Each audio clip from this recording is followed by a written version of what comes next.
भ्रष्टाचार पर बिहार में वार हो रहा है। भ्रष्टाचारी पकड़े गए तो हैरान कर देने वाली जानकारी सामने आई।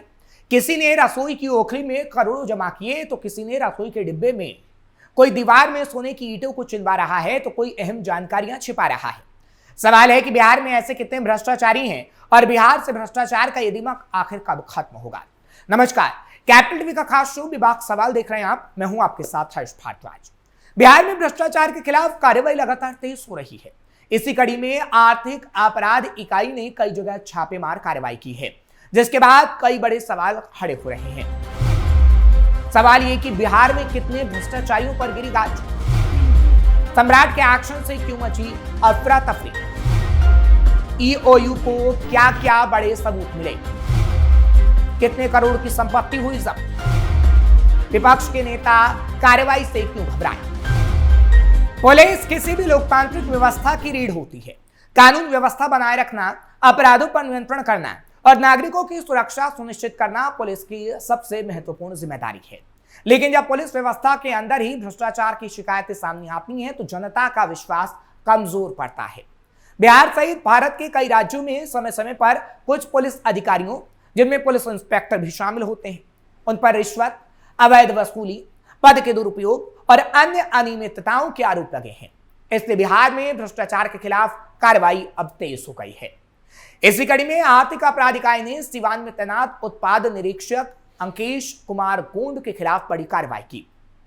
आय से अधिक संपत्ति अर्जित करने के आरोप में आर्थिक अपराध इकाई थाने में मामला दर्ज करने के बाद गुरुवार सुबह उनके 5 अलग अलग ठिकानों पर एक साथ छापेमार कार्रवाई की गई और आज भी यही तस्वीर देखने को मिल रही है। हालांकि इनमें मुंगेर जिले के कासिम बाजार थाना क्षेत्र के लल्लू पोखर स्थित बड़ी काली स्थान के व्यवसायिक भवन और चुआ बाग स्थित चंदन बाग जैसे गोदाम के पास स्थित आवास पर छापेमार कार्रवाई की गई, जहां से करोड़ों कैश बरामद किया गया है। ऐसी जानकारी है। 2 करोड़ 36 लाख रुपए की संपत्ति कहां से आई। आर्थिक अपराध इकाई के मुताबिक सत्यापन में प्रथम दृश्यता अंकेश कुमार गोंड द्वारा 2 करोड़ 36 लाख से अधिक की आय से ज्यादा की संपत्ति अर्जित करने के साक्ष्य मिले हैं, यानी सबूत मिले हैं। यह उनकी ज्ञात आय से करीब 201% अधिक बताया गया है। इस मामले में आर्थिक अपराध इकाई थाना संख्या 1326 दर्ज कर भ्रष्टाचार निवारण अधिनियम की संबंधित धाराओं के तहत कार्रवाई की गई है। आर्थिक अपराध इकाई की टीम ने सुबह सुबह उत्पाद निरीक्षण के ठिकानों पर पहुंचकर छापेमार कार्रवाई की। टीम संपत्ति से जुड़े दस्तावेजों, बैंक रिकॉर्ड और अन्य महत्वपूर्ण अभिलेखों की जांच कर रही है। स्थानीय प्रशासन की मौजूदगी में तलाशी की कार्रवाई जारी है। ईओयू की अलग अलग टीमों ने पटना के सुल्तानपुर, जो कि दानापुर में है, वहां स्थित उनके आवास, मुंगेर के चंदबाग स्थित पैतृक घर, लल्लू पोखर स्थित व्यवसायिक भवन, सिवान स्थित उत्पाद विभाग कार्यालय कक्ष और नगर थाना क्षेत्र में किराए के मकान पर तलाशी अभियान चलाया। आर्थिक अपराध इकाई ने बताया कि तलाशी अभियान लगातार जारी रहेगा। कोर्ट के वारंट पर कार्रवाई। हाँ, आर्थिक अपराध इकाई ने इस मामले में पटना स्थित विशेष न्यायालय निगरानी से तलाशी वारंट के बाद कार्रवाई की है। इसके बाद पुलिस उपाधीक्षकों के नेतृत्व में अलग अलग टीमों ने अंकेश राज गोंड के 5 ठिकानों पर तलाशी अभियान चलाया। ईओयू अभी भी अलग अलग और जगहों पर भी कार्रवाई कर रही है, जिसकी जानकारी सामने आई है। और किराए के आवास में जब छापेमारी कार्रवाई की गई तो वहां से पुख्ता सबूत भी मिले हैं। अंकेश राज गोंड साल 2005 में सरकारी सेवा में उत्पाद सहायक अवर निरीक्षक के पद पर नियुक्त थे। वर्तमान में वो एक्साइज इंस्पेक्टर के पद पर कार्यरत हैं। जांच एजेंसी अब उनके सेवाकाल के दौरान अर्जित संपत्ति और आय के स्रोतों की जांच कर रही है। अवैध कमाई से 3 जमीन और 1 मकान। ईओयू की तलाशी में यह भी सामने आया है कि अंकेश राज गोंड ने अपने सेवाकाल में 3 भूखंड और 1 मकान खरीदा। दानापुर में स्थित एक भूखंड पर उन्होंने भव्य 3 मंजिला मकान बना लिया। ये मकान करीब 2 कट्ठा जमीन पर बना हुआ है, जिसका निर्माण क्षेत्र लगभग 7500 वर्ग फीट बताया गया है। इस भवन की अनुमानित लागत करीब 80 लाख रुपए आंकी गई है। आगे की जांच में भवन निर्माण की वास्तविक कीमत का मूल्यांकन कराया जाएगा। ईओयू के मुताबिक मुंगेर में खरीदे गए व्यावसायिक भूखंड और मकान के लिए करीब 1 करोड़ 40 लाख रुपए का भुगतान किया गया।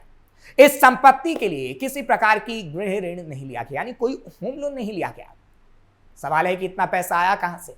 इसी की जांच की गई तो पता लगा अवैध कमाई थी।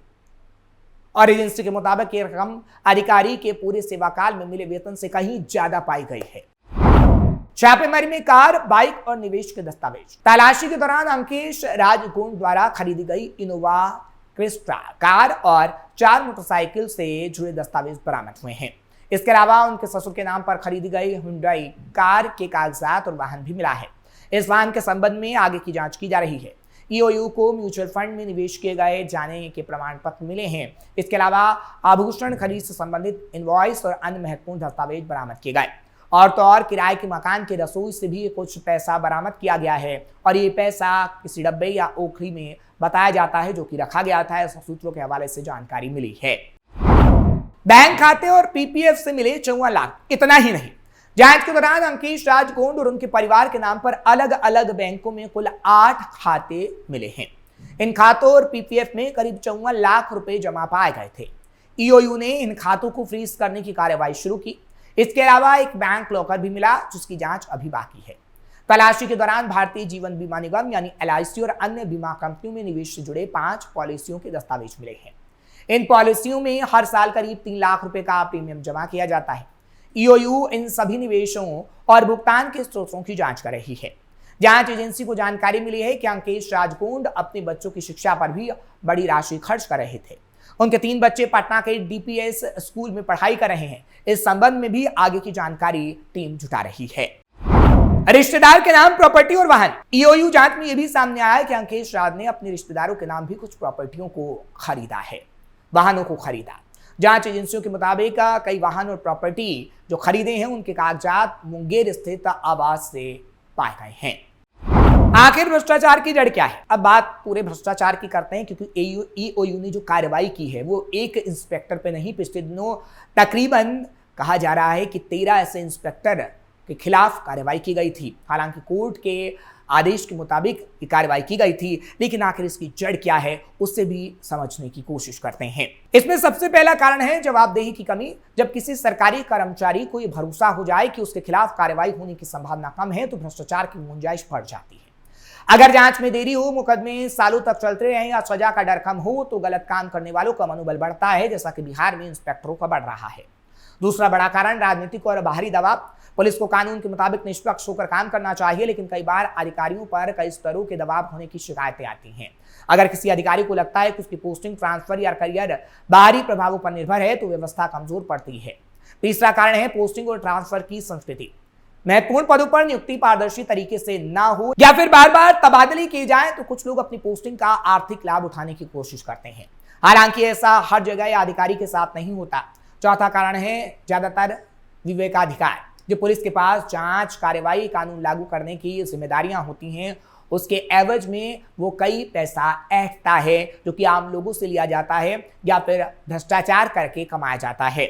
और इसी वजह से जब कार्रवाई होती है तो हम देखते हैं कि अवैध संपत्तियां, वाहन पाए जाते हैं, जैसे इस मामले में पाए गए जो कि हमने आपको बताया। भ्रष्टाचार पर क्या कहते हैं विशेषज्ञ? हालांकि अगर विशेषज्ञों की माने तो उनकी राय भी भ्रष्टाचार पर सामने आई कि किसी कर्मचारी की अगर हम बात करें तो भ्रष्टाचार मामले में कई कर्मचारी बिहार में फंस चुके हैं, लेकिन उन मामलों में लीपापोती होती है। इसलिए आगे आने वाले समय में बिहार में भ्रष्टाचार का दीमक लगातार बिहार को खाता रहेगा। हालांकि कानून की नजर में भ्रष्टाचार एक बड़ा अपराध है और इसके लिए कोई बहाना स्वीकार्य नहीं होता। बिहार में समय समय पर निगरानी विभाग और विशेष जांच एजेंसियों द्वारा कई अधिकारियों को रिश्वत देते हुए गिरफ्तार किया गया है, जो कि ये दिखाता है कि कार्रवाई हो रही है और आगे आने वाले समय में भी कार्रवाई होगी। जरूरत इस बात की है कि मामलों पर समय पर निपटारा हो और दोषी पाए जाने वाले को जल्द से जल्द सजा मिले, क्योंकि अक्सर हम देखते हैं कि जो दोषी पाए जाते हैं उन्हें सजा नहीं मिलती और इस वजह से वो लगातार भ्रष्टाचार करते हैं। लेकिन भ्रष्टाचार मामले में ज्यादातर पुलिस या विभाग ही फंसता हुआ नजर आया है और आगे आने वाले समय में अगर ऐसे और इंस्पेक्टर पाए गए तो कहीं ना कहीं उनके खिलाफ भी कार्रवाई होगी। क्योंकि सम्राट चौधरी जब से सीएम बने हैं, जब से हमने देखा है कि बिहार के अंदर भ्रष्टाचार पर तभी कार्रवाई हुई है। लेकिन सवाल फिर वही उठ जाता है कि आखिर ये बिहार के अंदर भ्रष्टाचार का दीमक कब खत्म होगा, क्योंकि भ्रष्टाचार का दीमक खत्म होने का नाम नहीं ले रहा है। लालू प्रसाद यादव की सरकार में भ्रष्टाचार रहा तो 2005 के बाद एनडीए की सरकार बनी, तब भी भ्रष्टाचार बिहार के अंदर हावी रहा।